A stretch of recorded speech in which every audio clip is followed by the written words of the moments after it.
Yeah, the amount of victory was very narrow actually. So I won by a hundredth of a second, put a 62.04 to 62.05. It's the smallest margin you can win an Olympic swimming race in.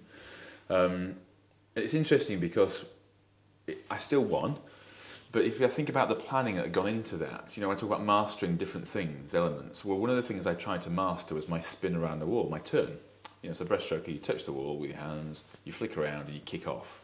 And that I could do in about 0.7 of a second.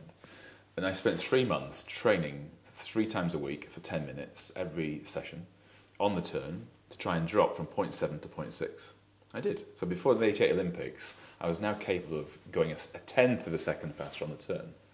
So when I won the Olympics by a hundredth of a second, that contribution of that tenth of a second spinning around the wall was a massive contribution. And it was probably because of that I won the Olympic Games. But so it's interesting because all those little margins, they all add up. And it wasn't that I don't see it as being lucky in that particular race to win by a small margin, because those guys I frequently beat by anything from 0.2 of a second to 0.3 of a second to 0.4 of a second to 0.1 of a second. So I still kept on beating them, which is quite nice, but that was the very narrowest of margins.